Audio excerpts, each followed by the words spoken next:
Sekali lagi saya mengucapkan banyak terima kasih kepada panitia penyelenggara. Saya juga mengucapkan banyak terima kasih kepada narasumber Bapak Prof. Egi dan juga Ustadz Nababan, dan juga rekan saya Bapak Muri, dan juga terlebih moderator Bang Virus gitu ya. Terima kasih banyak, dan juga peserta di tempat ini. Tentu dalam dialog kita ini memang mengangkat tema yang jelas, yaitu Tauhid dan Tritunggal. Dan saya dalam hal ini kembali ingin menegaskan dalam statement closing saya bahwa dalam kekristenan tidak mengajarkan bahwa ada 3 Allah, tapi satu Allah di dalam 3 pribadi. Mengapa hal ini diperlukan?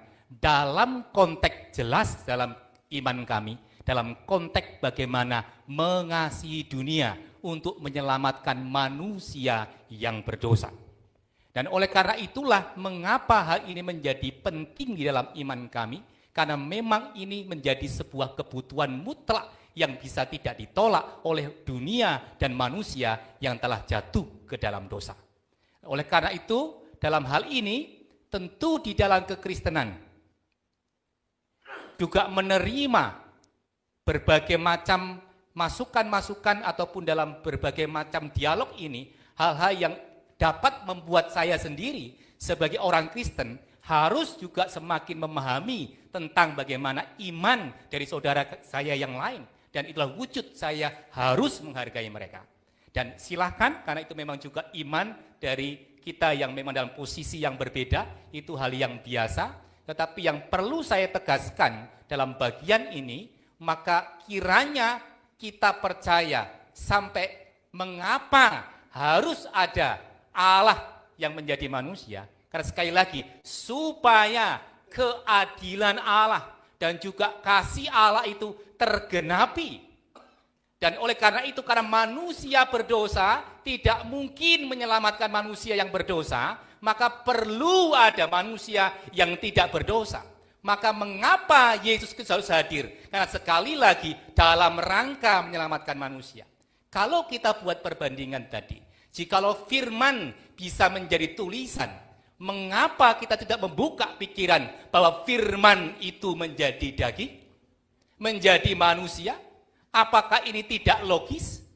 Apakah ini tidak ada sumber yang menjadi pembanding? Tentu ini menjadi hal yang penting untuk kita perhatikan. Dan bagian terakhir saya dalam closing statement ini, saya ingin membacakan satu bagian yang memang disampaikan oleh Lukas sebagai penulis 2 kitab, yaitu Injil Lukas dan juga Kisah Para Rasul, bahwa ketika ia meneliti dengan sungguh-sungguh tentang siapakah Yesus dan bagaimana Allah menyelamatkan manusia, maka Lukas menuliskan satu bagian di dalam Kisah Para Rasul, yaitu pasal yang ke-4 ayat yang ke-12 yang mengatakan begini, tidak ada keselamatan di dalam siapapun juga selain di dalam Dia, sebab di bawah kolong langit ini tidak ada nama lain yang diberikan kepada manusia yang olehnya kita dapat diselamatkan. Dan itu sekali lagi dalam konteks ini menunjuk kepada Yesus Kristus. Terima kasih.